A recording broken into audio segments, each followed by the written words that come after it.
the unexpected. A team that always plays off momentum. We'll see if they can get some here, starting with picks and bans. We went over this a little bit. We know we see the Alistar and the Zillion. Rengar will get hit against inSec as it has been throughout the tournament. Yeah, I was curious what White was going to ban because I feel like they hold most of the cards in this championship banning phase. I thought maybe we would see a Lucian ban because I'm expecting lane swaps from White, but right now they are more testing inSec's champion pool, much like was tested in the semifinals where he had to break out Fiddlesticks as well as Pantheon. So 2 jungle bans and a Lucian ban. So we did see Rumble go away. The Lucian ban we were wondering about, will they take that away from Uzi, force him onto something else? He, of course, has left Ryze open. It's also left Maokai open, and for me, 2 very strong picks early on for the top lane. Yeah, Twitch is exactly what White wants in this because they are so good in the lane swap game. Twitch is the champion for that, and they actually just end up trading power picks in the top lane, things that have been banned in the past. It is a good start in this champion select for Samsung White. See that Twitch possibly means the lane swap. We'll have to see what else comes in for White. inSec hovering with 2 junglers right now as Corrin has that KhaZix, so they're kind of just buying their time, not giving White too much time to think about what they actually do lock in. Taking the Janna away from Mata would be huge to stop his roam in the early game and really create pressure for everything else. I think that jungle pick fairly obvious at this stage. Rengar, Lee Sin both banned away. Comes down to KhaZix at that point. inSec, of course, has played a couple of different things. We also, as you mentioned, see the Janna there for 0. On the other side, though, this is what I'm now interested in. What does Dandy bring into the jungle? I would have to guess something like Jarvan, only because he did have success with that in the group stage. He didn't really have to bring it out much, but that's what they're going to end up going for here. A lot of early game pressure with that pick. Does have that single play on it with the victory, but a very strong victory as they all have been for White. Like we said, under that average time of 30 minutes means they are ready to do business in each and every game. We'll see what else is locked in. Mata still gets playmaking on Thresh here, and Uzi may just go back to his Tristana. He does lock that in. Corrin will bring the Orianna in the mid lane as we thought, so does the Jayce round it out again for Pawn? He has the flexibility to do pretty much whatever he wants in the mid lane. And I think White needs to be a little bit careful here not to default into this becoming a late game match, because they've had so much success with very snowbally champions, winning before 20 minutes and hitting very specific power spikes.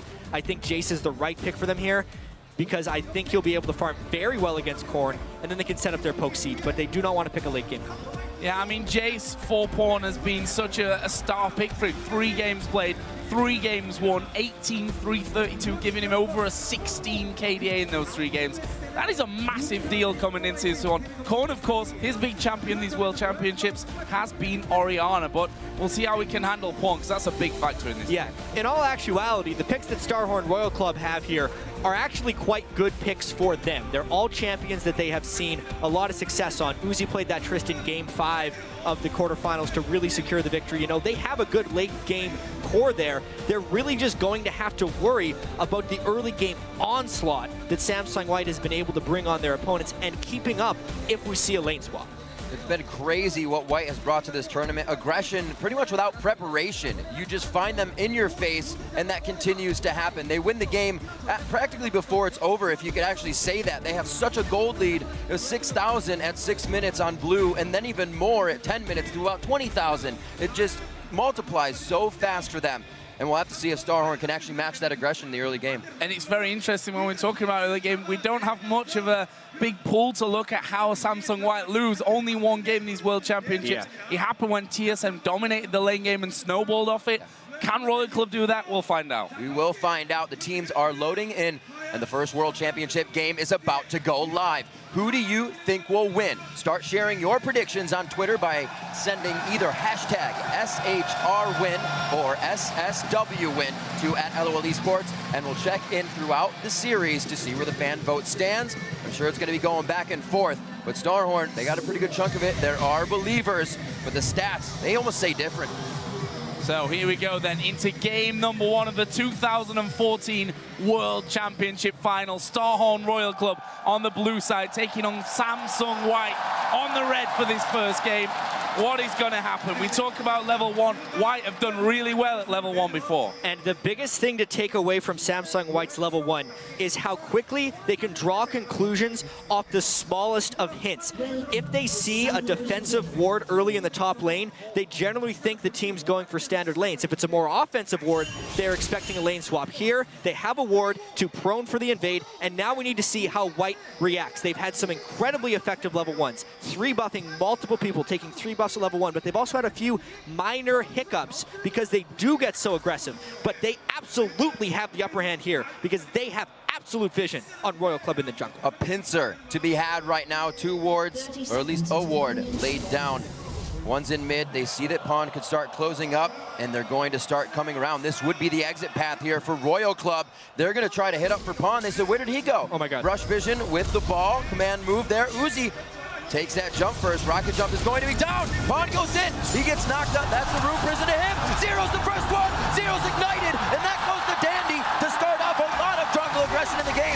Royal Club's not done yet. Expect the unexpected. 1 down. They still want to go for this fight. Pawn fires a shock blast without the gate over the wall, and they're going to disengage with first blood already. 1 minute 20 in. It almost looked like Pawn lost his mind there trying to go in before the rest of the team, but that small amount of damage he put down was just enough for them to bait that next kill. Honestly, I think both those players, Zero and Pawn, succumbed a little bit to the pressure of the World Championship. Those were very over-aggressive, considering at that level 1 juncture, there was nothing to fight over, and neither one of them actually needed to blow summoner spells. But because slightly better execution on White's side, they get the first blood, and they also send their laners top.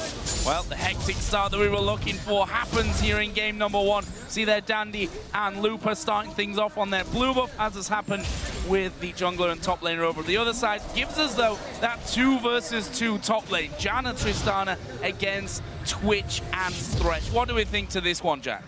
This is actually a lane phase that I didn't really think White would buy into. Because of the chaos at level 1, they're actually having to lane Imp and Mata against Uzi and Zero. This is one of the few conditions where Royal Club could actually come out on top of this game. Assuming they can avoid the hooks from Mata, they can actually win this laning phase with a little bit of jungle intervention. This is a very good start for Royal Club if they had just avoided that first blood. A lot of summoner used in the beginning of that fight, so they're going to be down for quite a big time here. We have exhaust and flash down for Pawn, maybe a focus coming in for inSec. Still has his flash up for a dangerous play, but right now they're doing their own thing in the jungle. We're not going to see that swap and help to the jungle or any nonsense in the beginning of this one. Wards have already been laid down for very safe top laning here, coming in for Imp and Mata. So Dandy was topside. And thought he might end up coming over with Zero not having his, but they're pushed to the tower. There's the stats for Imp as well on Twitch. 7-0. Absolute beast on this champion. And with them fanning away that Lucian as well, force Uzi onto his Tristana, which has had a little bit more mixed success, that's for sure, when you look down the statistics. I'm actually still quite surprised that we're seeing this 2v2 in the top lane. But as the lanes are playing right now, Imp and Mata are doing very well with Twitch Thresh. So as long as they can get out of that laning phase and pull a little bit ahead with Twitch Thresh, they're going to be completely okay, because the other lanes, the solo lanes in particular, should completely outperform. If we compare how well Pawn and Looper have played in this World Championship to Corn and Cola, who have played okay, but nowhere near the level of Pawn and Looper, the lane phase really favors White here, adding to the first blood. And White already makes the move. That back, we have to also note, that was 1 kill to Dandy, but 3 assists down Pawn, Imp, and Mata. So they go back quick after having a bit of a CS lead to buy. CS is a bit evened up now, but now to the bottom lane for Imp and Mata. Yeah, and this is more of what we expected. They are reactively swapping. They knew that they had a nice start to shove Uzi and Zero into that lane, and now they're going to be all about getting map control and making moves faster than Royal Club can react to them. When we watched that semifinal against Samsung Blue, it was so fast. I had to watch it again and again to catch all the little things that White was able to do. They really are the fastest playing League of Legends team in the world, and that excels in lane swap scenarios where there are more decisions to be made, that speed has a larger benefit for you. And we saw there the impeccable timing from White. They see the recall in bottom side. They go through into the enemy jungle, knowing they'll have the numbers advantage there. They get full vision control. that's the biggest thing there, Joe. Because they recalled first and initiated the swap, they get the vision, and there's a dive. The dive is straight onto Corny. Opponent tanked up the turret. One more hit will come in, but he survives that one. And again, Dandy coming around the side, but it was basically a one-on-one play, which Pawn is so good at. Yeah, and honestly, the end of that play started a minute and a half ago when the duo lane recalled from the top lane, because that prompted Uzi and Zero to go back, which prompted time to get vision control in the jungle, which allowed Dandy to turret dive, knowing that a counter gank could not be there because he came from a place of absolute vision. It is just Samsung White working in synchrony as they have the entire World Championship. Ridiculous aggression and calculation. Pawn's flash and exhaust both being ready, not ready, exhaust was, but he couldn't flash out of that. They knew what they needed to do, and this is what Samsung White continues to do, is push small advantages, and they become very big, very fast. It's incredible to watch right here, but honestly, the game is obviously not over. It's just 2 kills. Royal Club needs to adjust to the speed of this match. They need to be able to make their own aggressive moves. If you play on the back foot against Samsung White, as we've seen Blue tried to do just for a little bit, you get absolutely crushed. So this mid lane then, after Korn went down, obviously takes no genius to realize that Pawn is going to be starting to get a big advantage there. Tia, almost a brutalizer done for him as well. There was a pink ward put down, so Royal Club actually have the 3 pink wards across the map, but did you see the pings there? They've literally just pinged on all 3 pink wards, one after the other to clear out. Yeah, one amazing thing that I find watching Samsung White games is, yes, we talk about the communication they must all have, but honestly, one person or even 2 people cannot communicate the team-wide movements that they make. It's because they've played the same style for so long. Everyone contributes, and it's more about them all being on the same page. The ward control and the vision on this map has already deeply invaded Royal Club's personal space. So there's no way Royal Club is comfortable right now in any of their lanes, really, because they don't have jungle control, they don't necessarily have CS leads, they've already been dove in the mid lane 5 minutes into the game. Things are not going well for Royal, and that means they can't react to the next play that White decides to make. Saw just a minute ago the combination of Pawn and Dandy giving each other help to clear one of those pink wards that now Mata is in that area for. And another thing we see Dandy doing, if he does well or doesn't do well, is rushing those mobility boots to continuously make plays. Yeah, and it's just so he can get more control, place more wards, make it to more ganks. With the early level 6, expect some fireworks. And again, we see Dandy and Mata going completely unchecked towards mid lane. Korn, he's got no flash available here. There is the vision on Mata, though, and Korn walking back at the perfect time there just to make sure that they don't just collapse in on top of him. Once again, a good accelerated shot blast, and honestly, this may even open up a push towards Dragon if they can get Korn out of there. They know, however, though, that Uzi and Zero are both in that bottom lane still. That's a danger for them. A huge tribute to Uzi here as well, being by himself in lane, but against 2. Usually that's just the solo lane for him, and he's still only down 1 CS. That was a few more a second ago, but as it crashes into the turret, even without Mata, he's able to stay strong by himself. The harassment still coming out of Pawn in the mid lane. Now with both summoners up, we could probably see something happening again there. Yeah, but one thing that Royal Club is probably pretty happy about is Uzi has not been attacked. Surprisingly, the focus has been on the mid lane of Royal Club, and now the top lane. The solo lanes are actually what White has decided to target. Cola is in a whole heap of trouble. That's going to be a big hit. Oh, this is really bad. Pawn's come up from the mid lane as well. There was the teleport coming in. Korn, he may just be going down on this one. Who's tanking up the turret? It was Pawn. He flashes away, and he gets out of range just in time. 3 men low, but they get their 2 kills. These are actually the 2 biggest mismatches in this series. The top lane, mid lane of White versus Royal Club, and it is showing here via the help of Dandy and the teamwork they are showing. Constantly having Ryze and Orianna pushed into their turrets is allowing White to make the aggressive moves. Pretty much all of their kills, save the first blood, have been from turret dive situations. Nothing is safe, and it is completely unexpected because everyone expected them to attack Uzi.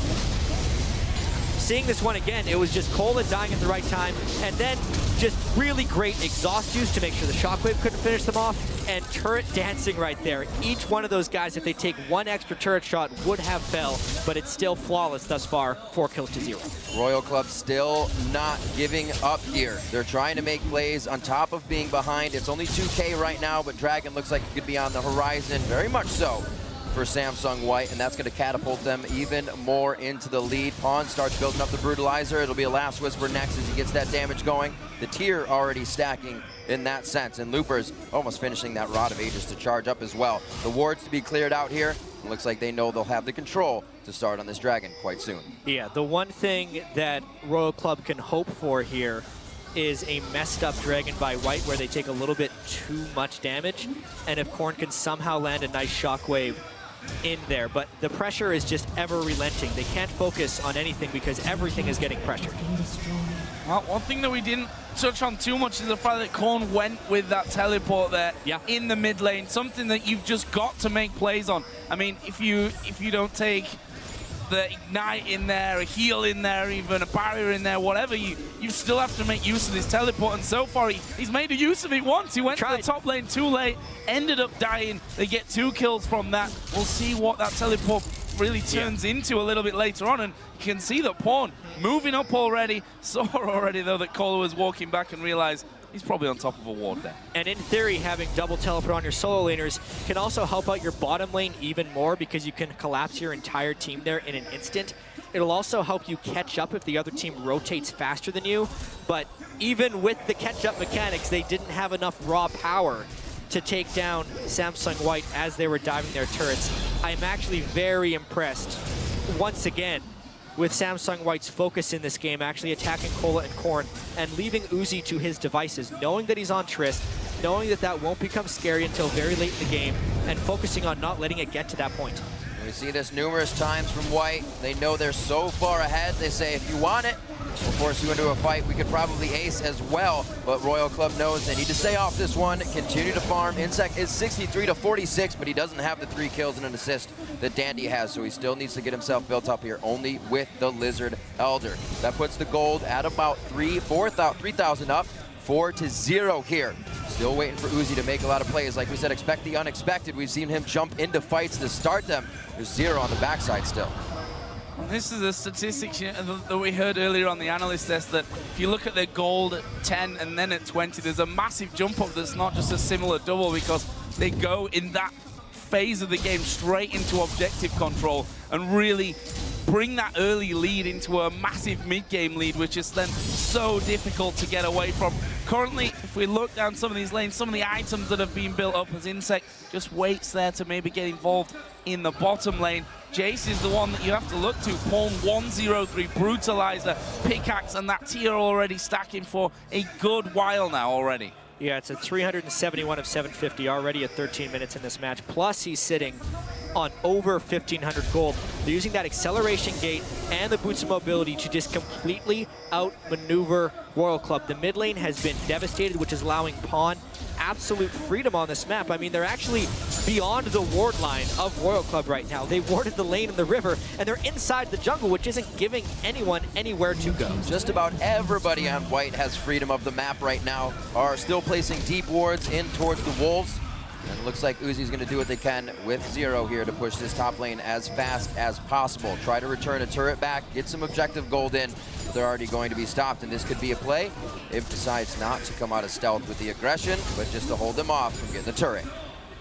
No, but he may well do soon. Blade of the Ruined King is done for him, and that's traditionally when he's really got involved as Uzi actually using his ultimate. There is a Blade of the Ruined King used from him. Gonna try and get in there. 0 will have to bring the Monsoon down. It's all gonna be about the hook from Mata. Good Howling Gale. Mata's hook was on cooldown there for a little while longer anyway, and they walk away, taking out the first turret for Star on Royal Club here. And that was the only place on the map that White hadn't attacked. Now, Royal Club trying to turn that into a larger strength. Flash away, they hook him in. Could be Imp getting a kill here. That Blade of the Ruined King is down, so they don't have too much more catch potential, but they do have Pawn coming down. What a shot! There we go. From Pawn. Here comes the next 2, Dandy and Looper. That wasn't even a teleport coming in from Looper. It's still up. That was just him walking on down. The timing from White has been impeccable already. And with the mid lane turret being taken down so early by White, they have the freedom of both junglers. Corn has been pushed onto his back foot, and it is allowing Samsung White to attack any point of the map they want. They have more map control, they have more movement speed, and they have quicker decision making, which is leading to this 6-0, 5,000 gold, 15-minute lead. Pawn deadly accurate with that shot. And we're going to watch that one again, starting with Mata flashing into the hook on inSec. Yeah, and he was just getting out of execution range from Uzi, but the whole time he was planning on turning this one around because all 5 members of Samsung White were there. That small minion gave him vision to line up his shock blast, and the rest of the team just piled on for some easy kills. Red buff now to Pawn. He can even go for the 1v1s, which he loves so much with that. And we're going to see if Royal Club can start to answer back at all. Now completely on the back foot. We said about that 5,000 gold behind. They need to start getting the forward wards out. Not need to, but it would definitely help here. Zero staying with the team though right now. They will have to protect Uzi if he is going to be the one to start getting the carry. Static shiv to start so they can stop some of these waves from crashing into their turrets. We know White for their impeccable wave control as well. Wow, and there is another shot blast coming through the acceleration gate, and, well, killing spree now for Pawn. Once again, though, it's Imp that actually got that one started, coming in stealth, using that Blade of the Ruin King to get him going. And, wow, just a bit of a destruction right now. Pawn absolutely on fire with Jayce. And what do you really do? This is something that Samsung White has been able to do against every team at the World Championship. Another dive! Oh, there's the moving from Mata. Monsoon using the back. There's the kill coming down. First one of the game from Royal Club. But what will it cost them? Zero goes down. They trap in Kohler as well. Only an Uzi and a Colt to survive it. And now they go back, say, thank you for the turret as well. We'll run away. It was only Mata that went down for Samsung White. And they get 2 more kills on the backside. First blood in a sense for Royal Club, but is on the support. It goes to the mid laner, and they lose yet another turret. 4 turrets to 1, and still completely on their back foot. This is what Samsung White does to teams. Well, even the White himself is in the lane. He's helping out. He's helping out a little bit.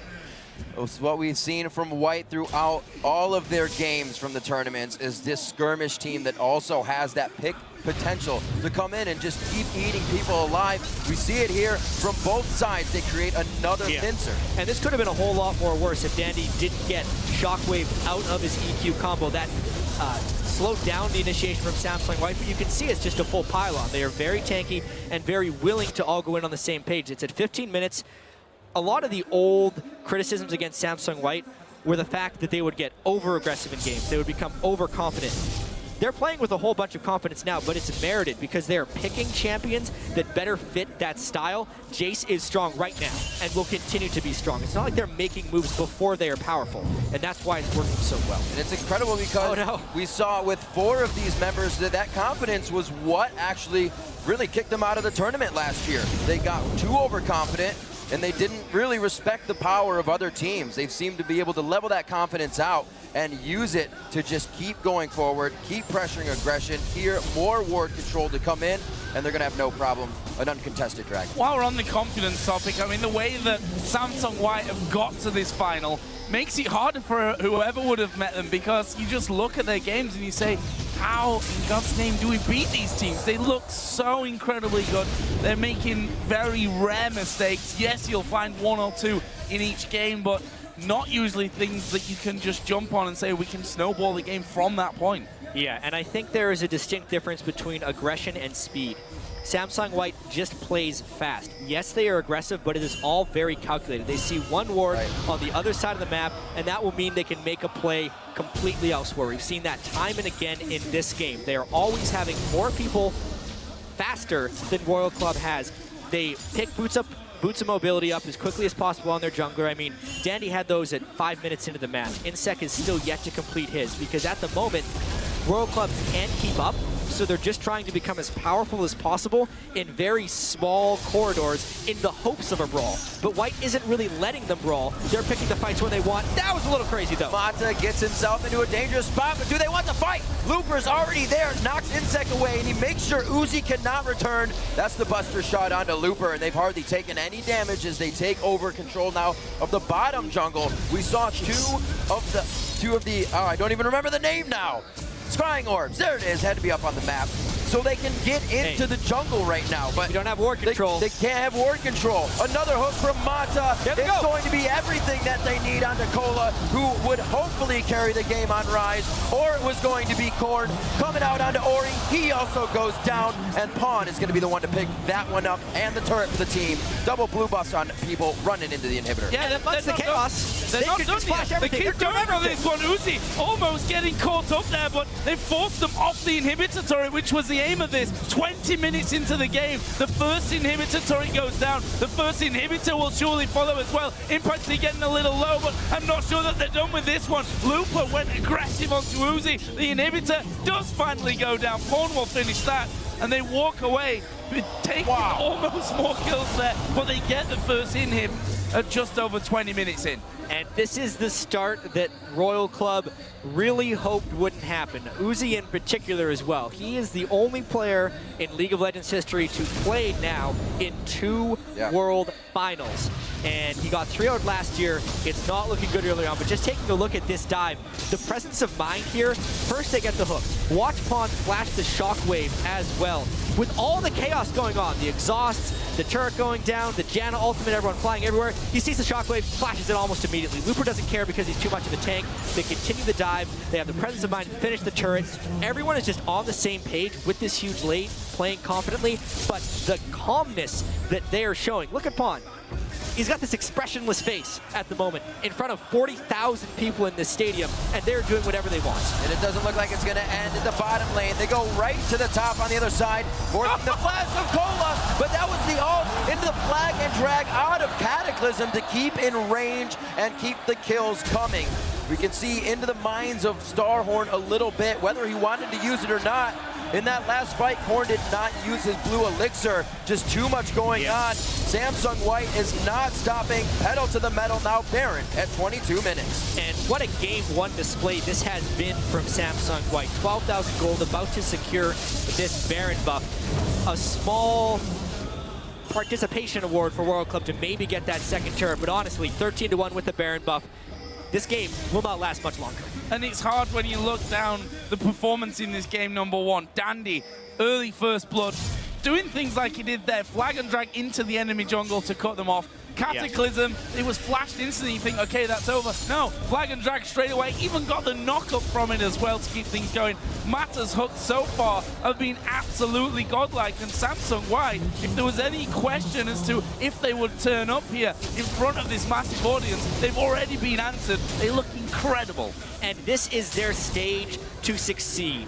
Honestly, they were so close throughout all of 2014 to winning an OGN championship, and they just couldn't get there. They were always something just a little bit off.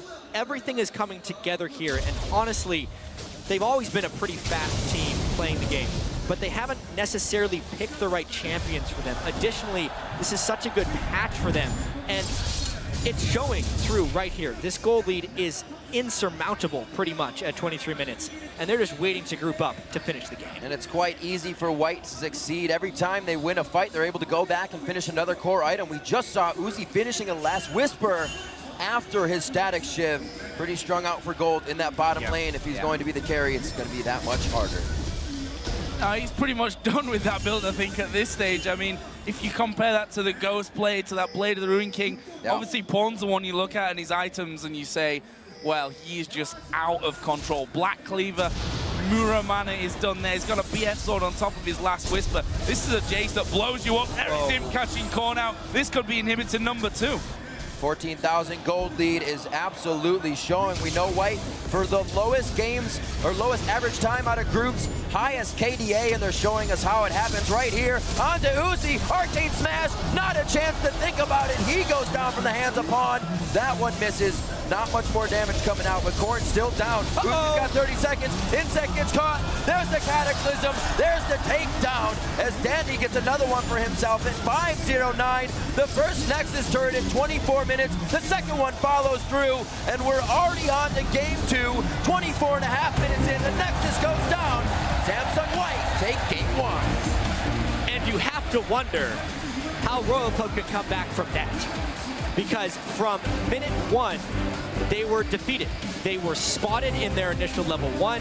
They picked champions they were relatively comfortable with, but definitely took a lot longer to turn on. Their strongest player, Uzi, was given freedom in the early game, and they were still absolutely destroyed. So White prepared so well for this, executed nearly flawlessly, and they're 2 games from the championship. And that's one of the things that I like coming in here. You said comfort picks pretty much all around. Royal Club did get those comfort picks. Colo wanted Ryze. That's what we were thinking at least, right? Always played better on it than his Aurelia. You have inSec on KhaZix, Corn on his Orianna. Okay pick because the 2 jungle bans, but it's honestly still pretty good. And then Uzi reverting back to the Tristana. You don't get a late game chance against White. No, and that's the problem, I think, with going with that kind of comp. Yes, full-on comfort picks across the board in a way, but if you can't get to the stage of the game where that lineup is at its strongest, you're never going to be able to win against a team like White, who just did